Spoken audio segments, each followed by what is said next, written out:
My wife cheated after 8 years of marriage, so I exposed the affair, rebuilt my life from the ashes, and watched her perfect romance slowly collapse. Hey, I've been quietly observing here for a bit, dealing with the whole cheating thing in my life. My wife and I have been married for 8 years, a bit longer if you count the time we've been together, and we have 2 young kids. This year has been rough with some arguments, but nothing I thought would lead my wife to cheat. Recently, I noticed her being distant and uncommunicative, so I confronted her one evening. She admitted she wasn't happy and felt no spark. Initially, I blamed myself for not being attentive, which was true. The next day, I found a really lovey-dovey message on her phone.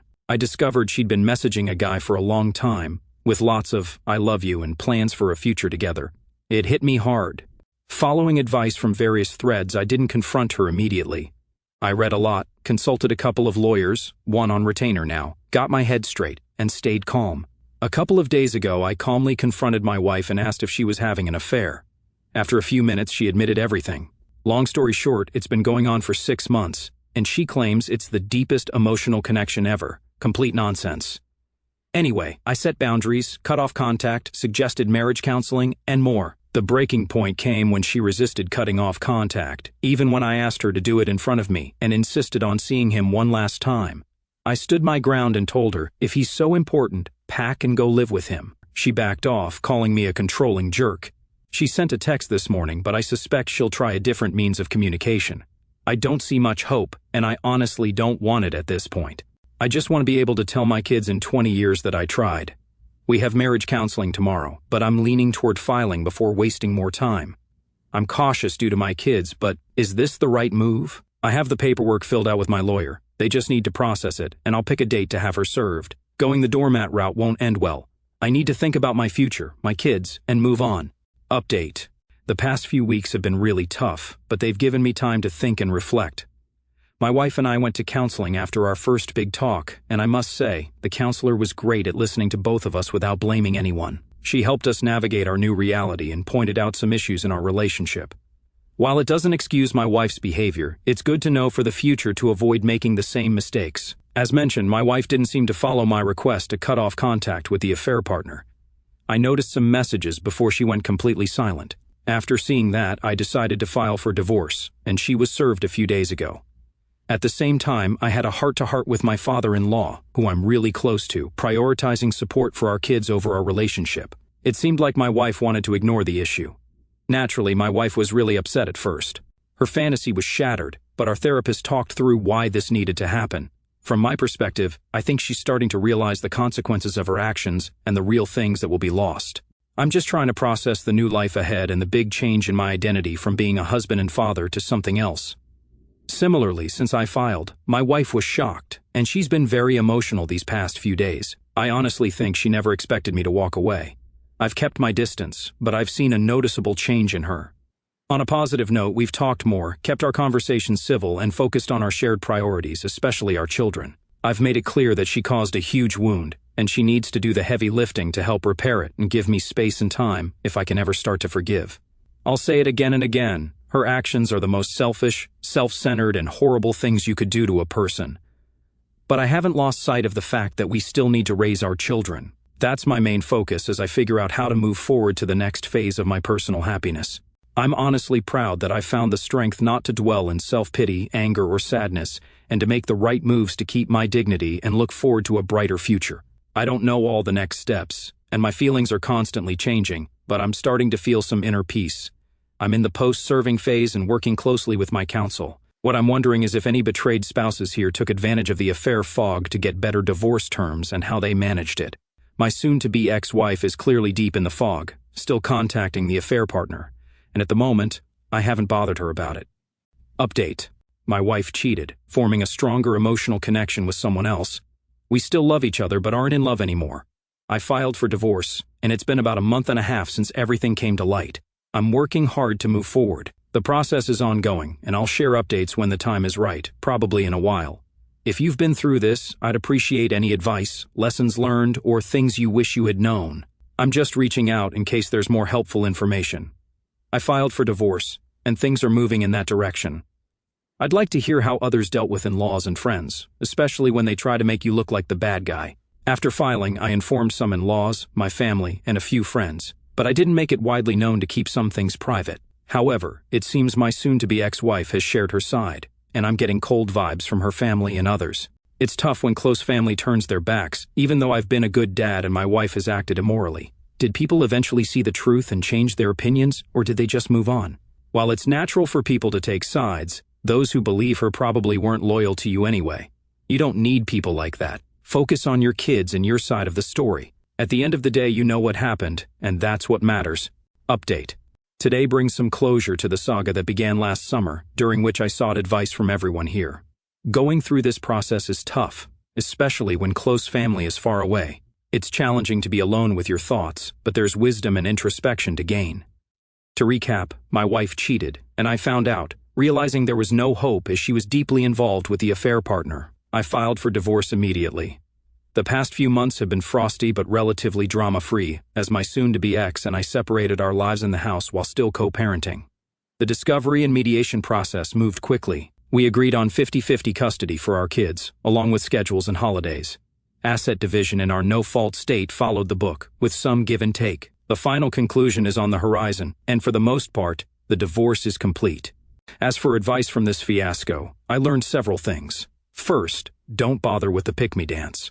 I tried for a week before realizing her decision to cheat was hers to live with. Second, hire an experienced family law attorney who is reasonable. The person who helped me was crucial in reaching a resolution without crazy fees. Third, lean on friends and family for support as much as possible. Fourth, prioritize regular exercise to maintain mental health. I started hitting the weights a month after D-Day, and am starting to see the benefits. The confidence gained has been helpful to get through the process. Fifth, engage in individual counseling and talk with someone. This has been tremendously helpful. Sixth, realize that the cheater's decisions are their own, no matter the excuses. It's on them. I heard it all from my soon-to-be ex, but I now know our marriage went wrong after she invited someone into her life who fed her lines, stroked her ego, and gave her extra attention. She had to make me the bad guy to justify her actions in her mind. While stress may have played a role, not communicating with her husband and confiding in a two-time divorcee cheater with no moral compass is entirely her responsibility and a recipe for disaster. The final chapter of this saga is yet to be written, but poor choices carry consequences. That's all I'll say on the matter. Update. I'm not too far from moving into my own place. Because of my kids, my soon-to-be ex, and legal reasons, I've stayed in our marital house during this process, and I've shared updates in a couple of other threads. Thankfully, the end of the tunnel is near for me, even though I'll have to co-parent with my cheating ex. I've made it clear that she ended our marriage and any chance of friendship. I don't have room in my life for a dishonest cheater, despite her insistence on being there for me and helping with my new house. I firmly stated that she ruined our relationship, and I'm simply giving her what she wanted to replace me. I've even told her she won't be welcome in my house. Has anyone else dealt with an ex wanting to stick around? I guess it's some sort of appearance thing, trying to make the split seem less bad if we're friends. So far, her affair partner hasn't shown up and she tries to hide it, but I know it's only a matter of time before their supposed deep emotional connection takes them elsewhere. I have no desire to be in the same room with them, but I'll watch from a safe distance when it all falls apart. Today, the official decree came, and I'm no longer married.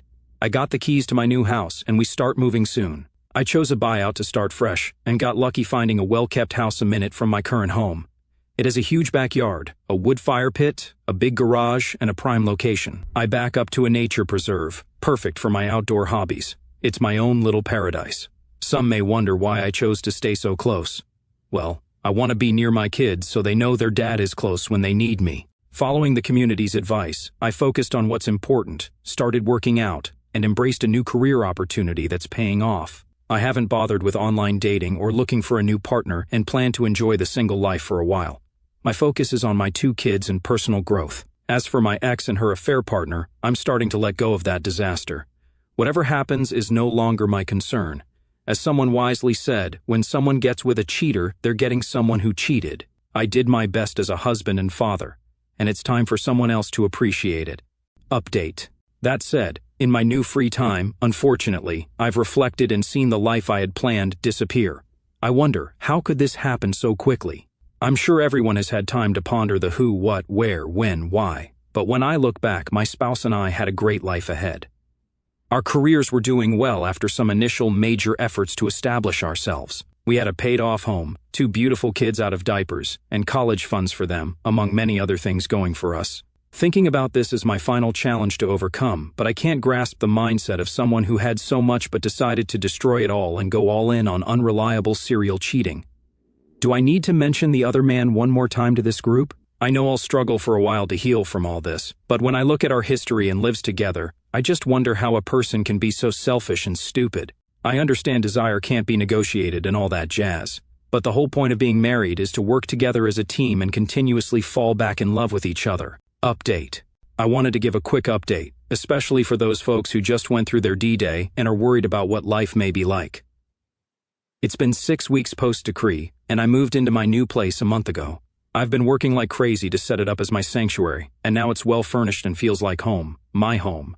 My kids have visited many times, and the rotation is working well. People say kids are resilient, and now that I've seen it firsthand, it's reassuring. I'm happy to report that they're handling things pretty well. We have our own fun at Dad's house, and they've told me many times they love being over. As for me, it was initially weird having newfound freedom, but making to-do lists and setting daily, weekly, and long-term goals is helping a lot. I was initially sad, but keeping busy keeps those feelings away. Right now, I'm solely focused on self-improvement.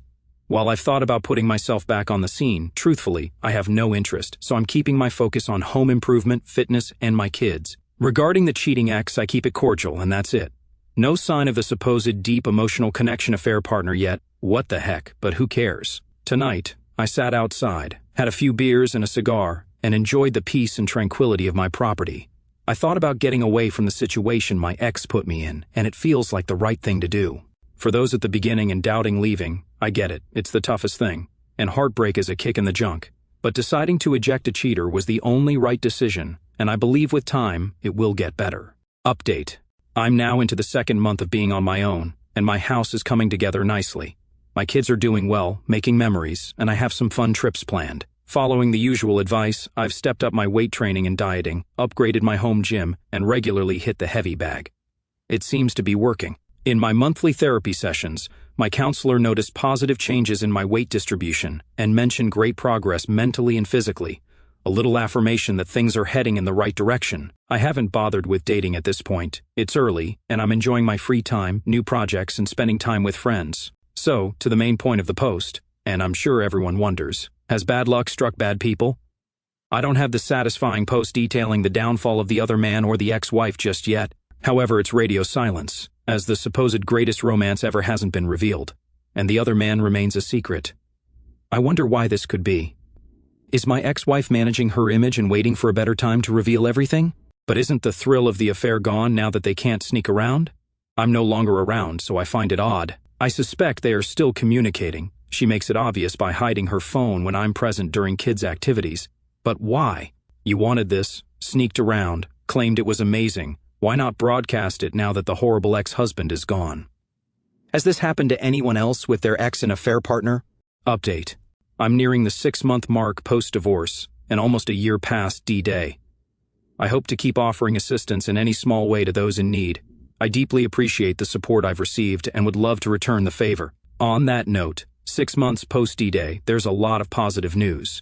My house feels like a home, my kids are comfortable and enjoy coming over, and they've made some neighborhood friends. I'm extremely thankful that the little ones have handled this process so well, understanding the balance between dad time and mom time without any complaints or tears while they're here. I've immersed myself in numerous home improvements. The house I moved into had some neglect from the previous owner, but I see it as an opportunity to make it my own. Additionally, I've set up a home gym with everything I need, managing to work out and box 4 times a week, bringing my body back to where it needs to be. Throughout this ordeal, I also underwent a significant internal career change at my workplace, and surprisingly, received praise instead of making any mistakes. I've kept my situation private, received a raise, and gained exposure to move my career upward. Although I still struggle daily with mental health and focus, I manage it with therapy and workouts, and things are improving. I think of my ex-wife less each day, and each small step forward brings relief. As for her, she's still in la-la land, but we co-parent decently. Recently, I firmly keep our conversations strictly about the kids and maintain a cordial relationship. Anyone following my story might wonder about the saga of the other man. All I can say is the world's greatest love story hasn't gone public, but my kids recently informed me he's been around in a small capacity. It's amusing to me that 6 months post-D-Day, they're still sneaking around. These are surely the great hallmarks of a long-lasting, trusting relationship guaranteed to stand the test of time. I've accepted that whatever will happen will happen. At this point, I feel fortunate to be away from a person willing to lie to their most trusted partner without remorse. I have a solid chance at building an even better life than before. Good riddance and good luck. Update. I just wanted to share a great conversation I had with my buddy last night over a few beers.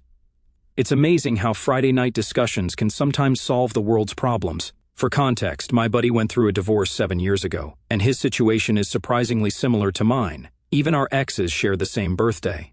As I've mentioned in recent posts, the grand reveal of the other man and my ex is slowly unfolding. While I maintain low contact with my ex, my kids make comments, and it's hard not to feel bothered. Anyway, my buddy noticed my frustration and shared something that really helped. Dude, think about their lives. 2 cheaters getting together.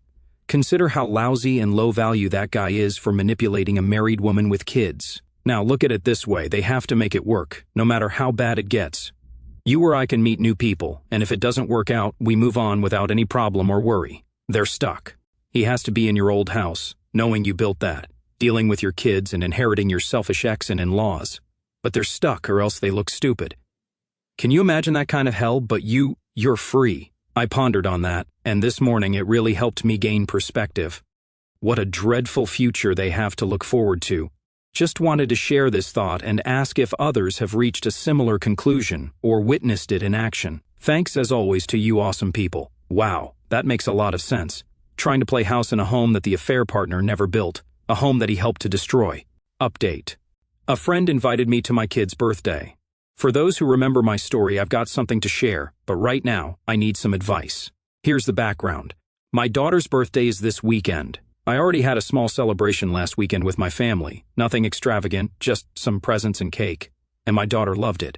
Now the ex-wife is throwing her usual look how great I am party this weekend. I did receive an invite, but I just found out the other day that the affair partner, the other man, will be there. I called out my ex-wife, telling her it was a pretty lousy move, but she didn't respond. To make things worse, the ex-wife's co-workers, family, and friends who knew about the affair will also be there. And the party is at my old house, enemy territory. This is terrible overall, especially since it's my daughter's party. After our divorce, I can't shake the feeling that it's a setup. It's a lose-lose situation, and after talking to some supportive members here, it feels like stepping into a pit of vipers. The only idea I have is to go in well-dressed, with a fresh haircut, and showcase my new physique. I've been putting in the work and staying positive, but either way, I just don't like this. It feels super manipulative on the part of the ex-wife. She knows exactly how she's playing this and wants me to react in a petty way. Any advice is appreciated. Update. Regarding the exciting update, this one's a good story. Initially, I told my ex-wife that I would be joining the party. What I didn't do was inform her that I'd changed my mind. I waited until Saturday morning to swing by the house and drop off my daughter's card and gift. Unbeknownst to me, the kids were at Grandma and Grandpa's house for the morning. As I drove into the driveway in my sports car, the other man's car was on the side of the road. I quietly strolled into the backyard, surprising both the ex-wife and the other man as they were setting up decorations. The look of utter terror was on both their faces when I saw them. I didn't feel anger, just a sense of how sad they both are. Good luck together, I thought. Is that growth? I kept my composure and said, I'm here to give my daughter her present, but I won't be joining. The ex-wife was shocked, and she practically pleaded for me to join, but I declined politely. I went to my ex-in-law's place to give my daughter her gift and parted ways. I even gave a "hey, see you later, bro" to the other man before leaving with my head held high. Not more than 3 minutes later, I got a call from the ex-wife, pleading for me to come to the party, but I held my ground and politely refused. Shortly after, I dropped off the gift, spent a few minutes at the ex-in-law's, played with my kids, and said my goodbyes, all very kindly, without mentioning the situation. As for me, I kept busy taking care of my house, had a good workout, much needed after a break, and went on a date. It was somewhat of a bust, but she was nice, and at least it was a distraction. My daughter called me today, thanked me for the gift, but didn't ask why I wasn't there. As everyone said, she was so busy she didn't pay attention. There it is. I know if I had gone, it would have set me back for nothing. Instead, she told everyone I'd be there, and with me a no-show and the other man present, people will likely figure out why. Now I can enjoy my weekend without feeling mentally exhausted and do some fun things. Update. I'm still grinning about the little maneuver I pulled last week. Things have been going well for me since then. Anyway, here's a bit of humor for you. Some background since D-Day, as those who have followed my story might recall, my in-laws distanced themselves from me. I understand it. Family comes first. However, one member of my extended family has reached out, and we regularly spend time together. He's genuinely a person of character. I received a text on Saturday during the party. Hey man, let's grab some beers this week. Your presence is missed here. Fast forward to the other day when we met up, started having beers, and got to the point. He began talking about how awkward the party was, with people clearly uncomfortable about the situation. Surprisingly, the other man wasn't introduced to anyone. The ex-wife deliberately kept him apart during the party, directing him on what to do. The in-laws didn't bother talking to him and seemed pretty annoyed, sitting by themselves. He looked like a fish out of water, spending most of the time indoors and avoiding almost everyone. There were also quiet comments among some of the in-laws, aunts and uncles, saying that the party was lacking in class. I swear, I'm moving toward indifference, but I couldn't help but laugh. My absence was well understood, and the fact that I had given an earlier gift to my daughter was known, so it seems like the family had a full understanding of why I wasn't there. Mission accomplished. Anyway, that's my Friday humor.